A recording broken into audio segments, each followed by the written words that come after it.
The first monster that must frighten the audience in a horror film is the filmmaker himself. My whole career I made films that your parents warned you against, and people say, you must live in a cave.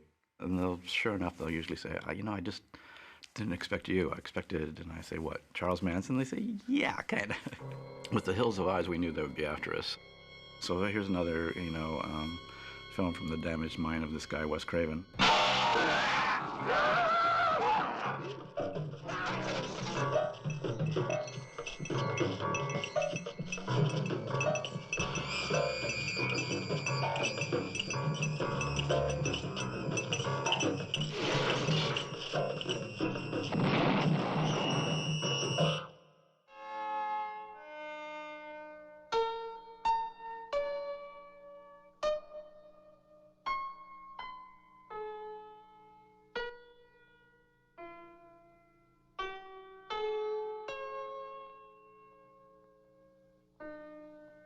I was raised in a fundamentalist Baptist church, which my mother started going to when my mother and father were having problems. They didn't allow smoking, drinking. That was fine, but no movies. So I didn't really see, with the exception of Disney movies, I didn't see any movies in a theater until senior year in college, amazingly. And at the end of graduate school, still no plan except to be a writer. I went off and started teaching college in Westminster College in Pennsylvania for a year, and then Clarkson College in Potsdam, New York. I started seeing movies and became completely addicted to movies. And it was mid-'60s. It was during that period of just incredible richness from Europe, Fellini and Buñuel and Truffaut. So I got the bug, and I bought a camera, and I was just having a lot of fun. And my department chairman came to me and said, I don't know what you're doing fooling around with all this stupid movie stuff, but you're not going to have a job next year if you don't start on your PhD. So here I was married, I had 2 kids, and I went around to all my friends who were working on PhDs, and I said, well, what do you think I should do? And they said, don't do a PhD, it's horrible. It's years of drudgery and everything else. And so I went back to my department chairman like the next morning and said, I quit, and I'm going to get into the movies. And he just laughed in my face. And I must say, I really felt like I was insane. So I went down to New York and looked for work. My first job in the film business, and I was $70 a week messenger. But, within 10 months I was assistant manager of the post-production house. During that time I met another young guy, Sean Cunningham. And Sean had done one small film for this company in Boston. And they had told Sean, now we want you to make a scary movie. So Sean, he said, listen, you say you want to be a director, so why don't you go write something scary? And I said, I don't know anything about writing a scary movie. He said, well, you were raised to the fundamentals. Just pull all the skeletons out of the closet, I'll never forget that advice. So I went to a friend's house on Labor Day weekend and wrote Last House on the Left. And we got $90,000 to do it, 16 millimeter, and it got picked up by AIP and became a huge success scandal / thing. 3 years later, Sean and I had both been trying to make other kinds of films. And meanwhile, I'd met Peter Locke. I thought he was very talented, a very smart guy. And he could do anything. And he had gone into the horror genre on Last House on the Left. And he kept saying, you've got to make another scary movie like Last House. And I thought it was a good shot for us to take. I kept saying, I don't want to do another one. Last House was very controversial, and a lot of people looked at me like I was insane. I resisted until I was broke. And finally, Peter says, listen, my wife's out in Vegas, and we can do something out in the desert, and just come on out. Well, write something for the desert. So I went to the New York Public Library and went through their murder and mayhem division and ran across the story of the Shawnee Bean family, which was, I think, a 16th or 17th century family that was cannibalistic, that would prey on travelers. They were like highwaymen, but worse. They would eat the horses, they would eat the people and everything, and they lived in a cave that was on a cliff facing the sea. And on high tide, you couldn't find them because the water came in, and there was no trace of where they lived. Finally, they were found by a survivor, ran away, and went to the king, and the king sent an expedition. The expedition found them and took them back to London. And they did horrendous things to them. They broke them all on the wheel, hanged the women in front of the men, and then they dismembered the men. And I was so struck by how you have, on one hand, you have this feral family that's killing people and eating them, but if you look at it, they weren't doing anything that much worse than what civilization did to them when they caught them. And I just thought, wow, what a great kind of A-B of culture, you know, how the most civilized can be the most savage, and the most savage can be the most civilized. That was the basis of The Hills Have Eyes. I think I wrote a couple scripts. We were, you know, clearly a couple of guys that were just on our second film and like kind of winging it. I'll get the money, and you write the script. We'll figure out the cast together, and let's go. It was really ridiculous. I said, let's go to California, and we went we went on our way, you know. The location is outside Victorville in the Mojave, which is the high desert, about 100 miles from Los Angeles. A rented car, and we asked this guy we rented from, how do you get out? And we showed him a topographical map of this area in the desert we decided would be interesting. He said, you go out there, you'll die. It basically says it gets 125 degrees out there.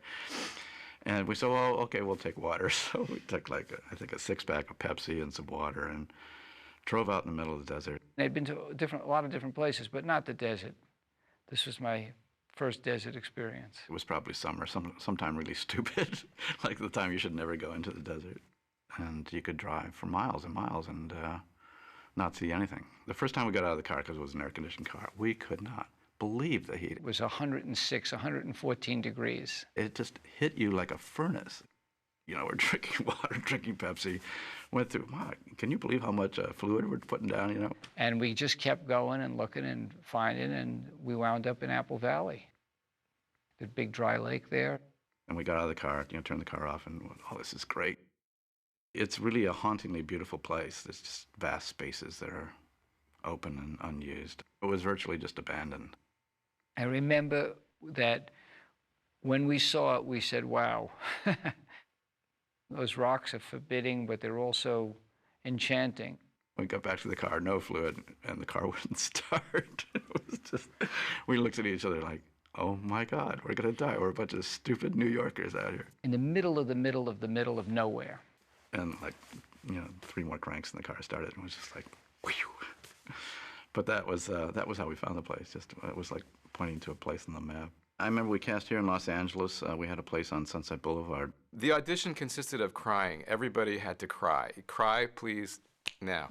And the test was who cried the best, who got the most scared and burst into the best tears. Actually, the only thing I did before Hills was a religious film called All the King's Horses for Mark IV Pictures.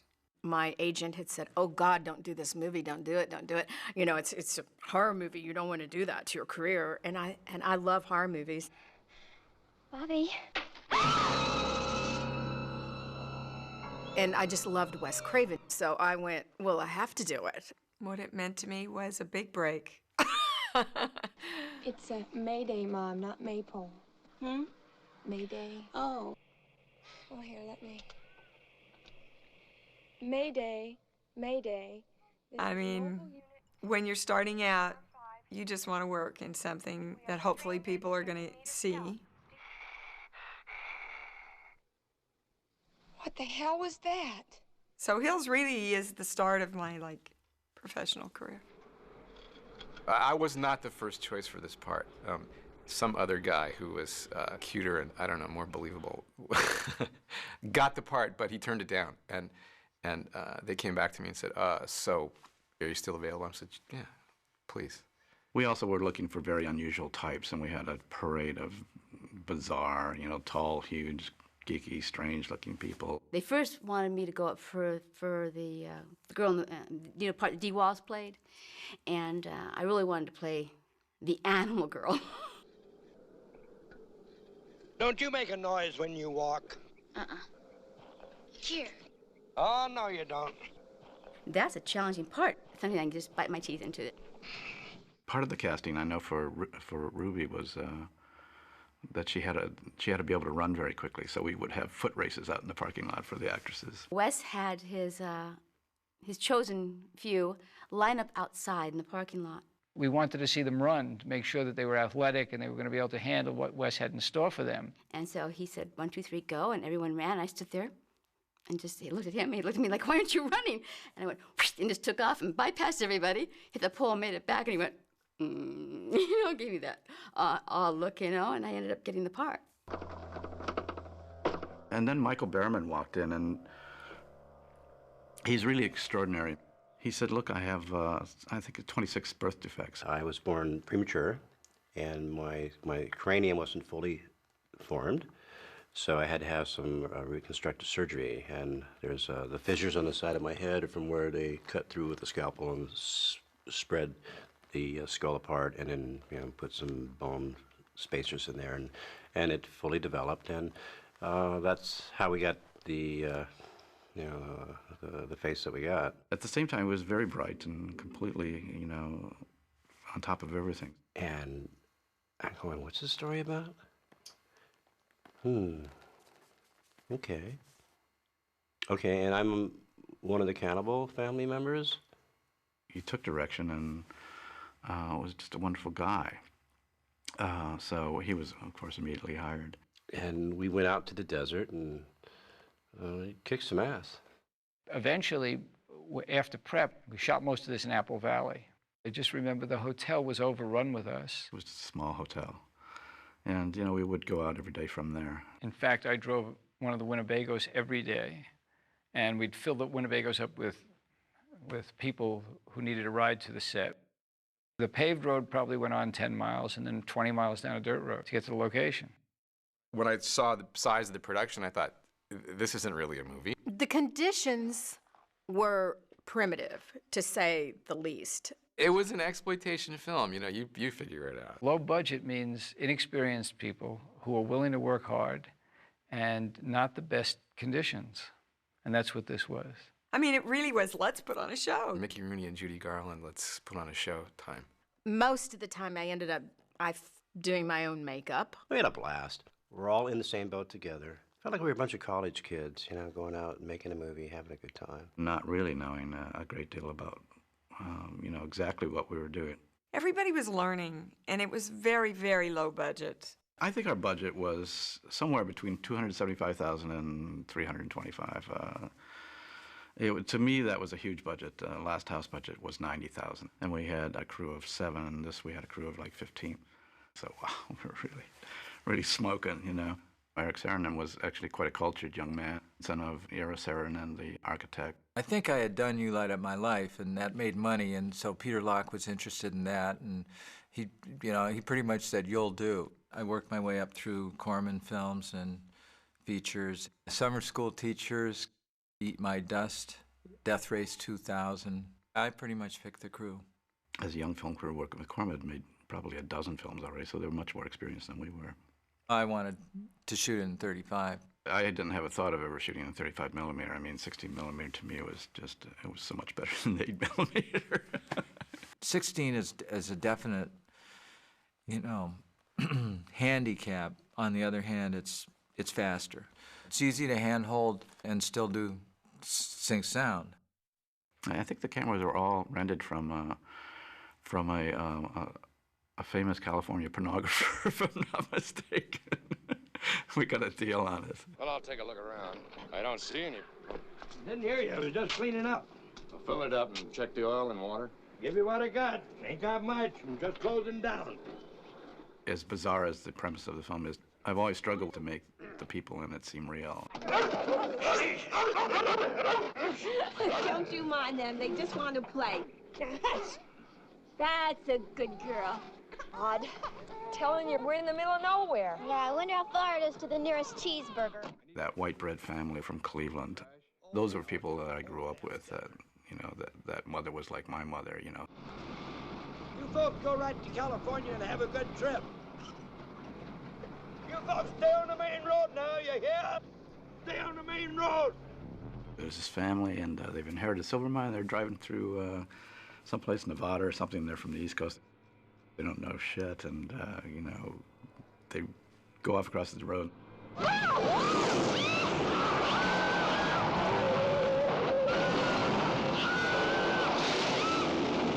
There are a certain amount of American horror films that are about getting off the main road, getting off the beaten track, and getting, in essence, leaving civilization.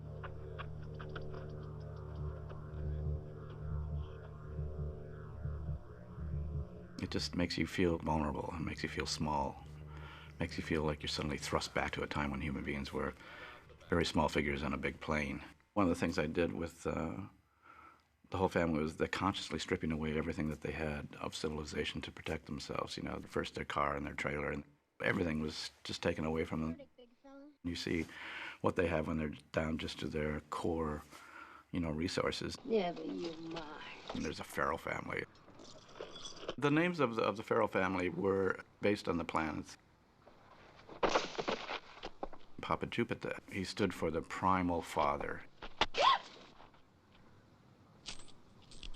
I heard you tried to run away. No, Papa, no. That father that you just would never, ever cross.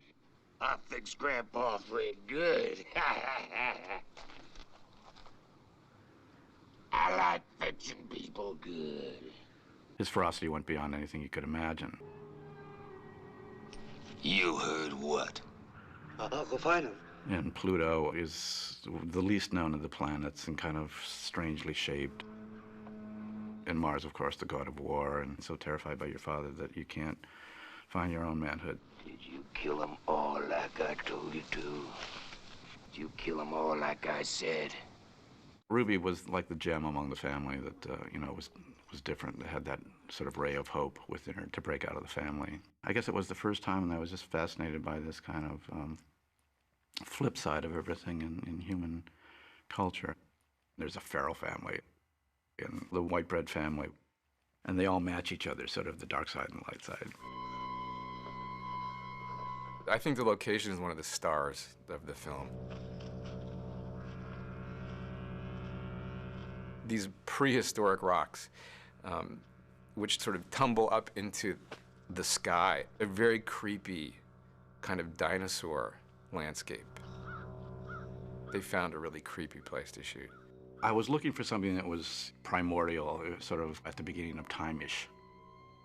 There were a lot of ways to get hurt out there. I mean, everything had spines and spikes and burrs. Don't step on that choyo cactus. Don't get near it, it'll jump out and bite you. It's just nature at its rawest. And you're doing take after take, and you're running along. Try not to trip, try not to slip, not hit cactus. You could so easily lose your footing and just break your skull wide open. I mean, I was wearing these really high shoes because I'm on the short side, and so, I wanted to look tall and leggy, and just running through that desert.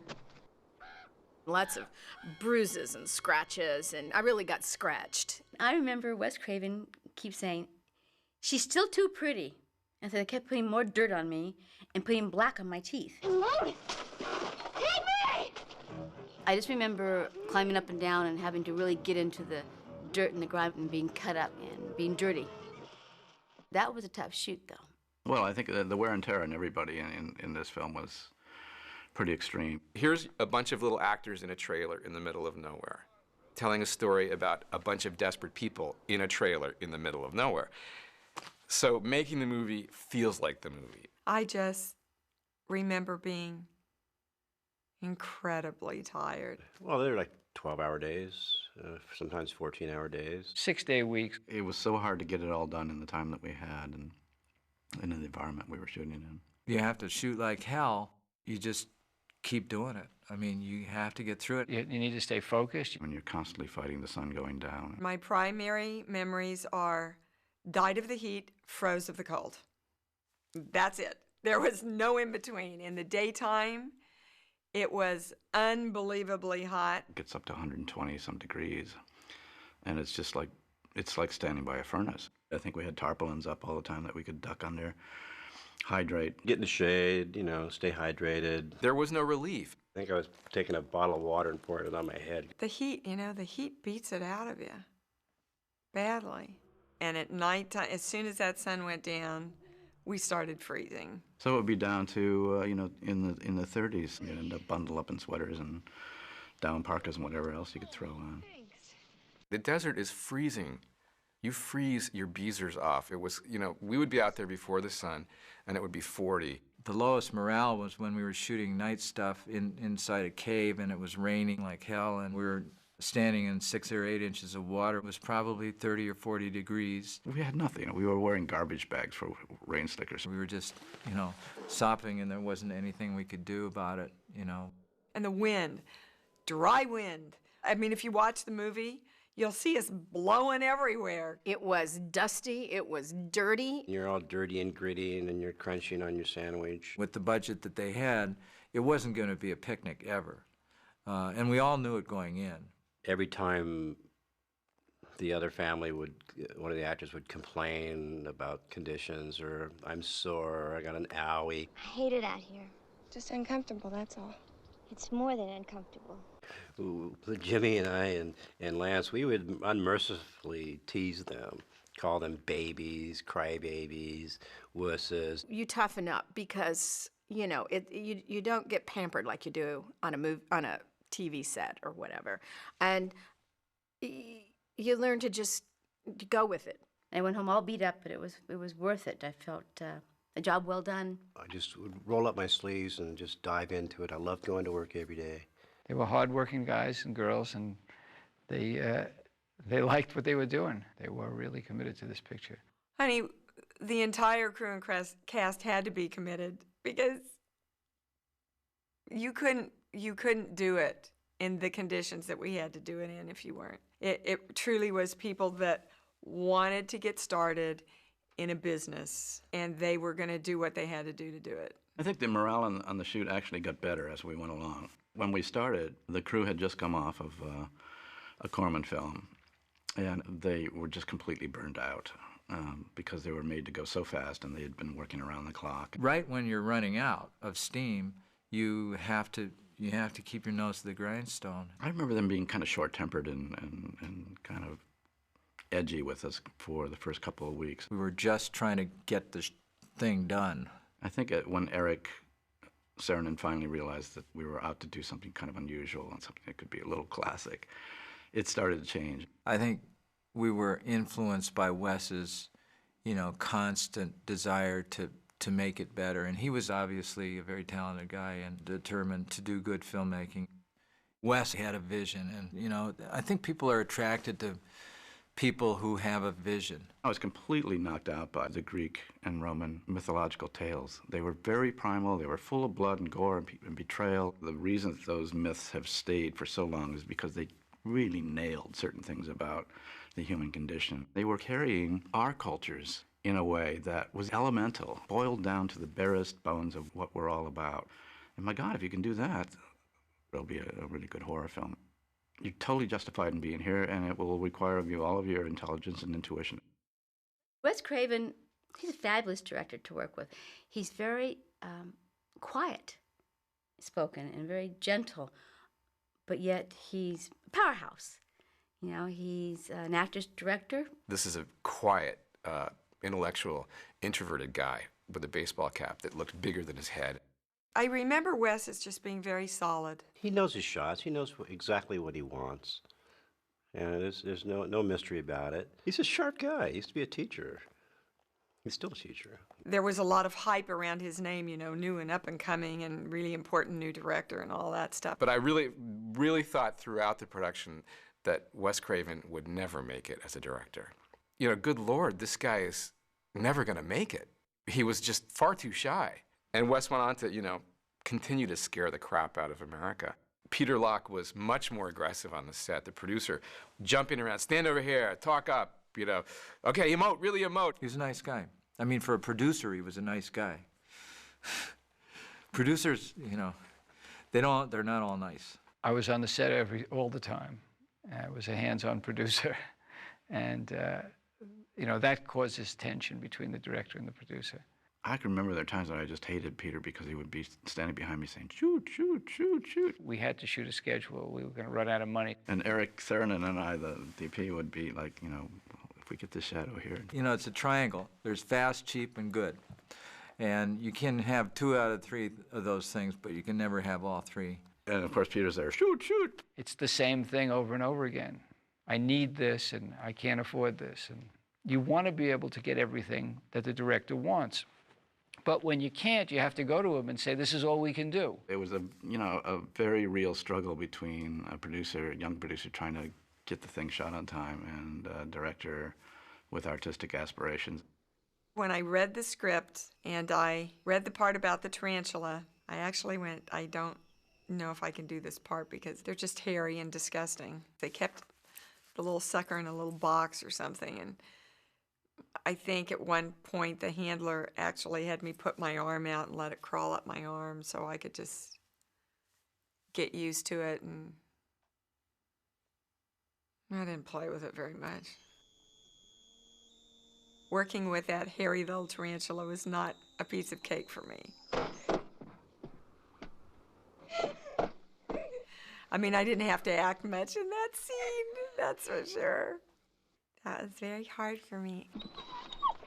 There was the sort of dimorphism between Beauty and the Beast, which was the theme of the movie. Brendan, don't. Beauty gets killed and then Beast takes revenge. The dogs were delightful.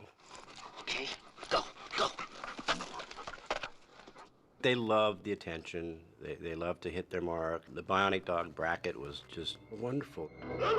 She's, oh, I'm in the mood. She was just such a good critter. And of course, the animals are always treated better than the cast members.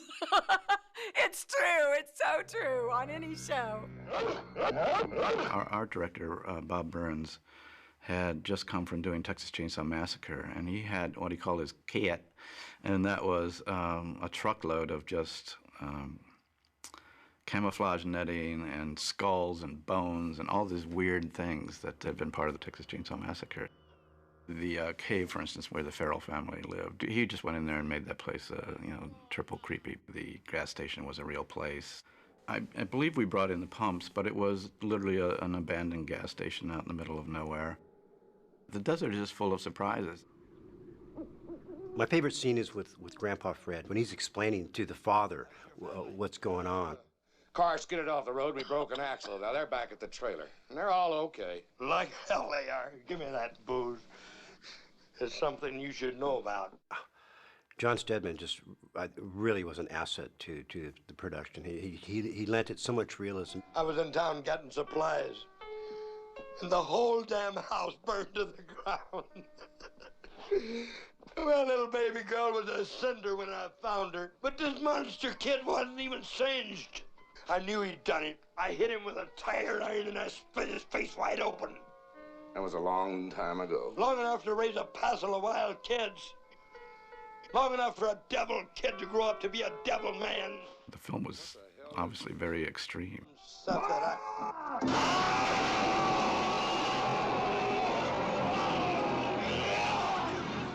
Pretty far out for the time.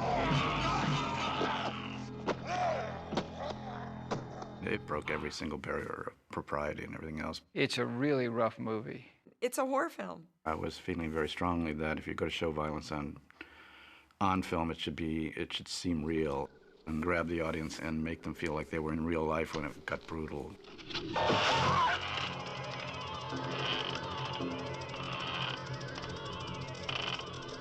I think that's where the waters that we had jumped into. So if you go in there, you're going to go there. All the sort of gory things, you want to see that in this kind of film. I mean, it wasn't gratuitous violence, it was violence. There's nothing gratuitous about it. That's what it was supposed to be. It was kind of grim. But the actual filming of the violence, I remember being acutely aware that this is play acting. It's play acting, and then you put it together, and it's very real. The script called for the death of Daddy. He was to be tied to a tree and torched, and there are no trees in the desert. Peter Locke, the producer, solved that problem by looking around and making sure no one was coming, and then tying him to a Joshua tree, which is a protected species. In the middle of the night, they torched the Joshua tree.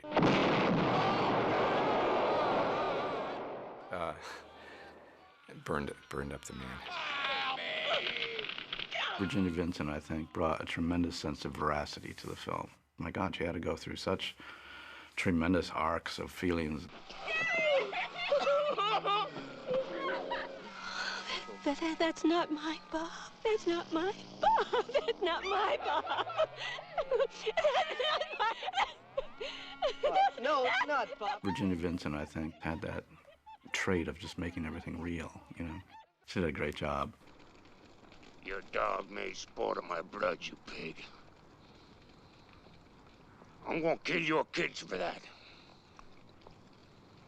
You come out here and stick your life in my face. That scene where Jupiter is eating the arm of the father while he's talking to his head. It was right out of Goya. There's a painting, a famous painting by Goya of Cronus devouring his children, literally biting off a piece of one of his sons. For Papa Jupe, we wanted somebody with just tremendous personality, and I thought James Whitworth. He had this wonderful booming voice and just a great sort of physical authority.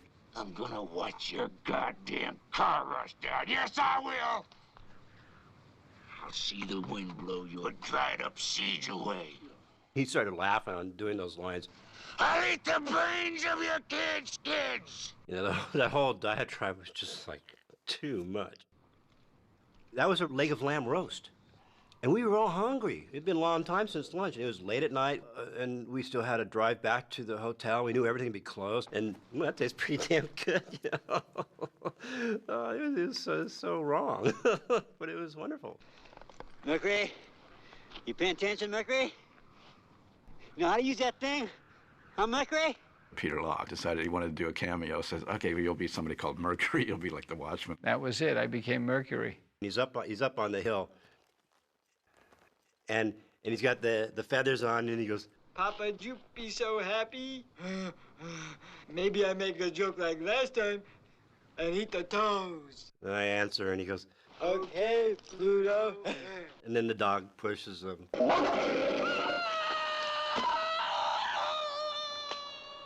That was Peter's cameo. We were all very vicious. I'm Jupiter. This here Mars. You and Pluto and Mars? We in, Papa. We in. We just would go shopping, and anybody in our neighborhood was basically Meals on Wheels. And I don't think we knew everything that was going to happen in the trailer. So it made the intensity much stronger. The drama of it quite often is so extreme or so bizarre that it has to be done kind of as you do it. I'd ask him to stage it. And then you'll rehearse it for blocking and, you know, for general where the lights go. And then we'd figure out what are the cool angles to shoot this at. So it was all just handheld stuff. When we were confident about our dry run and we knew where everything was, we just went for it. I think one of the most significant scenes was the rape scene with Michael Berryman and myself. Wes was nervous about that scene because it was one of the first scenes that we shot of the entire movie. I had secretly whispered to Michael, when he calls action, let's really make out. And then they throw back that curtain. There was Michael and I doing this very romantic love scene, just very passionate. It was not a rape scene at all. Everybody, the crew, went into hysterics. It was so funny. And then Wes came over later and he said, thank you so much for breaking the ice and making everybody so comfortable with the scene. And it really made Michael and I able to commit to what we had to do. When he called action again, of course, we really, you know, did the rape scene.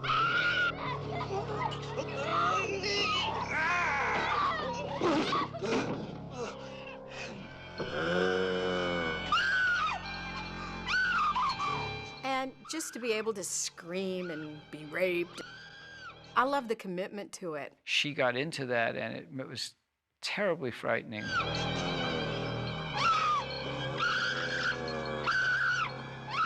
I don't think the screams left my head for 10 years. The cast knew what they were doing, and they acted in a way that made you feel it was real. Women coming. Mars. Just get what we came for and get out. I remember Dee Wallace being good at being scared. She was such a gifted actress that you would watch her break down and everybody would be all shook up. How are you going with my baby? My technique demands that I get my energy incredibly high.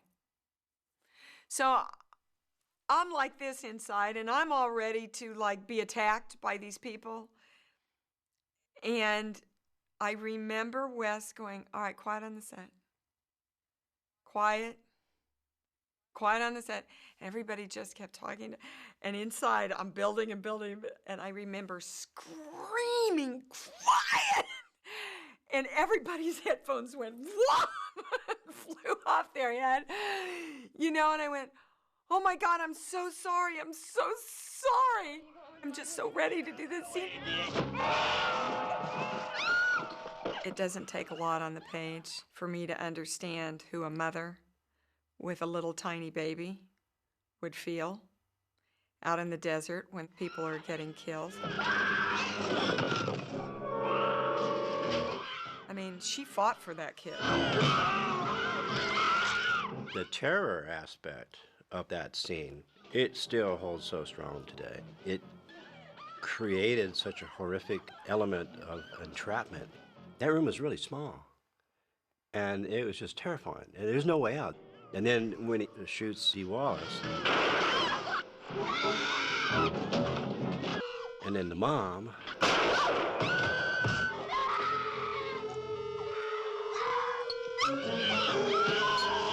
especially when we stole the baby. The tension is so extreme at that point. When I watch it, I'm almost like, you know, jumping up on my feet and going, no, stop. You can't. This just has to cease. We can't. This cannot continue. Of course, it's supposed to crescendo like that. I come back for you later, girlie.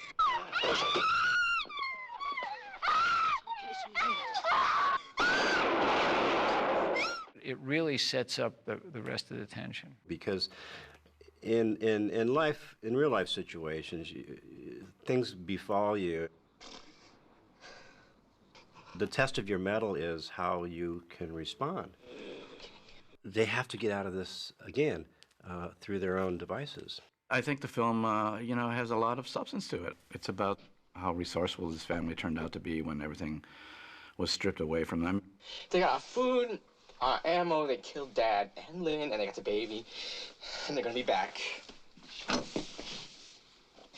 What are we gonna do? People respond to the question of what would I do if I had nothing but myself to respond to some great evil, you know? Maybe it's that, you know, saber-toothed tiger thing.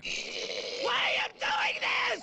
That very deep instinctive need to fight back. What do you want? That stuff survives all the generations. It's a universal, ancient question, and the film is full of that question and some answers for it. Damn you! You know, how even the most civilized person, if pushed far enough, could become an absolute killer. Kill the baby! Don't do it, time away. I don't want to see it. I remember that being an option, killing the baby, and I would not have gone along with that. If they wanted to, I would have said, well, you know, it's a mistake. The baby was so wonderful. You couldn't kill that baby. We loved that baby. And it was the sweetest little thing. You know, I mean, we had to force it to cry. The scene where it's in the crib looking up, those little cute little eyes. I mean, you can't kill a baby. You just can't. A kid, okay, but a baby, no. I know that there was a phrase that went around the cast and crew, if you kill the baby, we're leaving. Well, I think all of us kind of felt that way. It was like, if you kill that baby, I'm out of here. I mean, there has to be something you walk away from the picture going, thank God. I just remember people walking around all the time going, kill the baby. You couldn't kill the baby. Kill the baby. I don't think that would have been a wise choice at all. Yeah, the baby had to live. The baby had to live.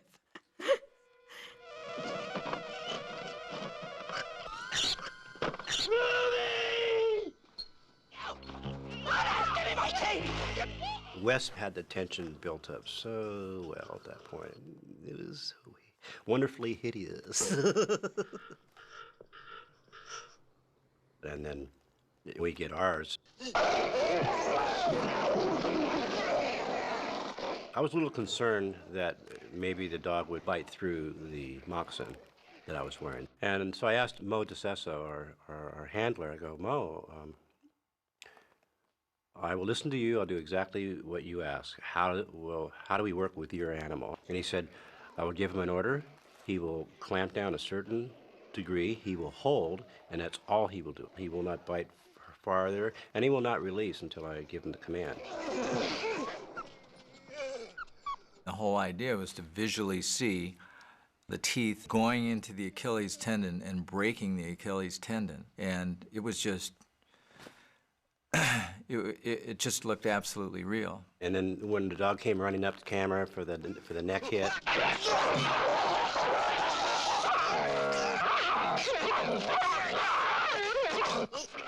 I wanted the dog to attack the actor right at the throat, be really growling. And said, you know, if I get this dog turned on by the actor's throat, he's liable to take the throat out. yeah, his teeth were right near my neck or my face. On my collar, we had a big wad of leather, and the dog held on to that.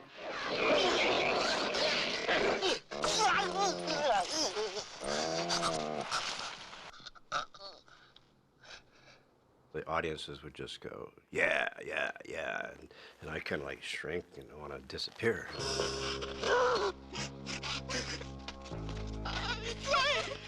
People have said that my films are full of a lot of kind of dark humor, and I think it's true. You know, it's sort of a gallows humor. I guess I kind of cast a cold eye on life in general. There's a scene where the two kids are left, their mother's dead, and they decide to put her out in a lawn chair in the middle of the desert as bait. Well, have you ever seen that in a film? No. I mean, I could honestly say, no way. But yet it makes perfect sense for the scene in a bizarre, gross, appalling way. I remember thinking, this is truly creepy. I kind of thought, how are they going to do that? I mean, how are they going to pull that off? But they did.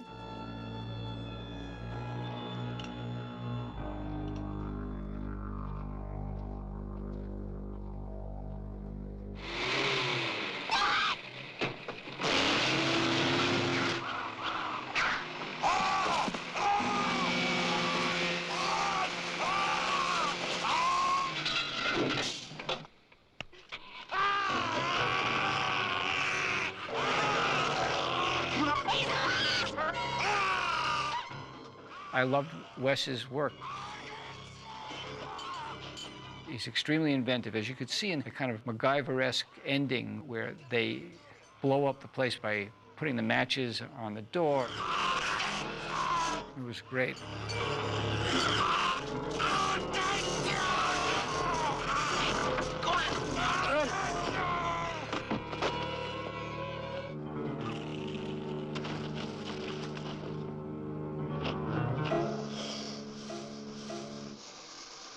You have to understand, we only had one trailer, and we only had one shot at it. You knew that was the end of the movie because they weren't going to go buy another one. So you knew that was it.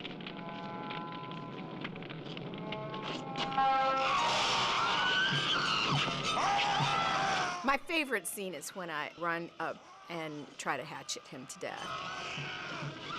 To me, the edgier, the more fun. I can look back and go, that stuff was really fun.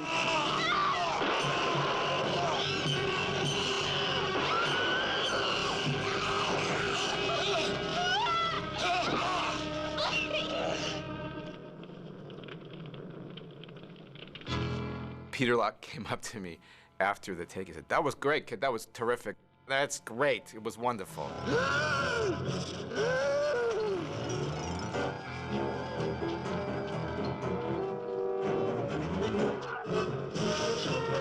I remember the scene where the young father is backed up into a canyon and there's a rattlesnake. This snake handler came in. And he looked like a typical, desert rat kind of person that lives out in the desert. I don't know where they found him. He looked, he'd been bit a few times, and he said, it's harmless. There are rattlesnakes, and then there are sidewinders, and then there are Mojave green rattlesnakes. The most poisonous of the rattlesnakes. It was like 6.5 feet long. It's a big monster. I remember at the last second I said, "Now these snakes are milked, right?" And I'd learned that term, which means that the venom had been taken out. He said, "Oh no, they're ready to go." He's got venom in him, but he's asleep. The way they keep rattlesnakes is they freeze them. They bring them to the set frozen because it slows them down. They're cold-blooded and they hibernate. We got ourselves into this narrow canyon, and it was like being between two walls. But by the time we got to this thing, the rattlesnake began to warm up because we didn't get to a shot until whatever. And they opened this box just a little bit, and this thing just went pew! It was just out of that box and gone under the rocks, right at our feet. Oh, holy shit. Literally among our legs. Everybody dove and tried to run, and of course you can't in this narrow space. And, you know, we were at risk. It was just this moment of stark terror. And we're all, you know, having our lunch break, and I noticed that people are jumping up to my left. And I'm standing there going, what's wrong? I put two and two together and figured, I think I'll just start stepping out of the way now. It was like, where's the snake? It was a really a scary moment. Everybody about had a coronary. And lo and behold, that rattlesnake, it was a big one, is just slithering along. And then we heard this guy say, I got him. He had this thing writhing in his hands. And I remember Peter said, we're going back outside. So we went back out and just shot it up against a rock face and, you know, with lots of open space around us. Janice had to pick up a snake and run with it. I told him that I wasn't going to touch that snake. I don't touch worms. I wasn't going to go near a snake. And Peter Locke says, Janice, pick up the snake. Would you pick up the snake? And I said, Peter, you pick up the snake, and I'll pick up the snake. So they put the snake down, and so it was moving, and Peter got kind of tiptoes over and touches it and drops it real fast. He says, I did it. Now you have to do it. So I said, okay. The handler comes and beats it up a few times to get it really mad. So I got this really mad rattlesnake with his tongue flying out its mouth and his tail going. They got me a stick with a little forked end on it. And then I walked up and I forked the snake and I picked him up. And I was into the part. I was Ruby, you know. You had to kill poor Lance.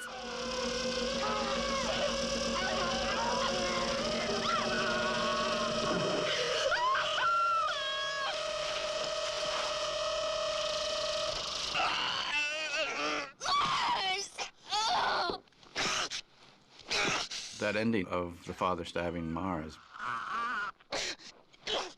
when he stops and he looks at himself and he's covered with blood and felt at that instant like, my God, I've become them, you know, which is always the thing that is fascinating me about struggling with evil, is that you can become just as evil. You can become just as violent. It's something that we're not taught, programmed, prepared to face or even acknowledge, except in horror films. I remember the ending was too much for the MPAA. In your face X. And it was just plain old goddamn X coming at you, X.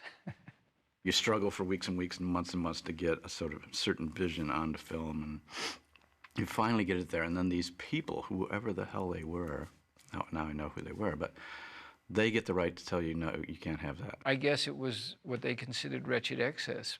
It drove me into a frenzy. I mean, it still does, of just, how can this be, you know? And we said, okay, we can't really have an X. We had to cut and cut and cut to get an R-rated picture. A lot of goodies never showed up on the screen. So it was kind of a heartbreaker. You finish the film, and now you have to go back and finish the film for somebody else. At the beginning, the title of the film was Blood Relations, which, of course, I thought was a wonderful pun, and Peter Locke didn't like it, and finally he had a big contest, and everybody was writing titles. We had hundreds of titles, and finally a friend of Peter's came up with The Hills of Eyes, and I said, that's such a bad title. And they tested it. I don't know how they tested it, probably with a bunch of their friends, and it came out as the title that everybody liked. 6 months later, I'm in a screening room, and I see the movie and realize, oh yeah, this is scary. This is going to work. Watching the movie, very soon into it, I forgot that I was in it and really watched the movie and really was frightened. I came out of the theater and my legs were shaky. I was so scared. I didn't know going in that it would be anything different than some of these other low-budget films. But when I came out, I knew it was a scary film. If you're watching The Hills Have Eyes even today and you're not squirming in your chair, then you're sedated or sleeping. It made me on the edge of my seat, and I thought that was good, because it did what it wanted to do. They wanted to see something different, but something different saw them first. The Hills Have Eyes. We went on a little junket to promote the film. We were in Detroit. And during the viewing of the film, I'm sitting behind a 14-year-old son and his mom. The mother stands up and goes, "This movie is sick and depraved. And I thought it would be funny to tap her on the shoulder, and I did so, and she turned around, and I go, "You're damn right, lady." With a deep voice, this movie is sick. It's depraved. What began as a vacation ended as a nightmare. The Hills Have Eyes.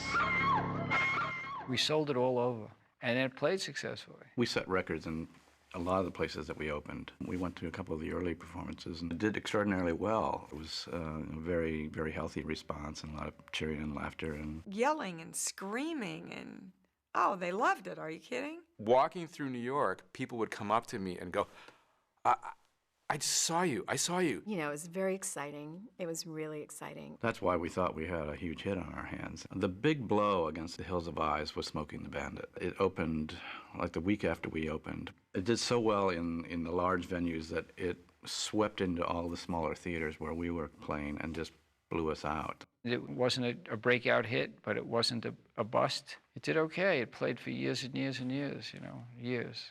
I think it got a better response as the years went on and it became kind of a cult, somewhat classic. The cult following of Hills Have Eyes is... it's astounding. I mean, it was sort of like Rocky Horror to watch it with an audience. The fans love it. They know every line. They know every line in the movie. About time we got some powerful food around here. Call in Mercury. Most of the fans of horror film conventions, they side on the cannibal side. The Hills family, they go, "Oh, it's so sad that Mars died. Oh, it's so sad that, you know, Papa Jupe couldn't come back." This is an amazing little movie. I think everybody knows that it's special. I think it's a testament to how hard people work to be in the business. Everybody was into it, and I think that's part of why it did become successful. I love that it's a cult classic and I'm still alive. You know, that I've become a B scream queen. You know. What happened? He's dead. I sum it up as a really great learning experience. I actually, in watching it again, thought, you know, that's pretty much in the moment. That's pretty much there for my first film. They were long days, hard days. But the end product takes care of all that. It's like a warm bath. If it's a good film, it's you know, then everybody, the family, is happy. Oh, I'm glad I did it. It's not Broadway, but it was certainly a great experience. And I'm glad I didn't listen to my agent. I'm grateful to be in the movie. It opened the door for me to be in the horror genre. Thank you, Peter, Wes. You made history, buddies. Glad to be part of it.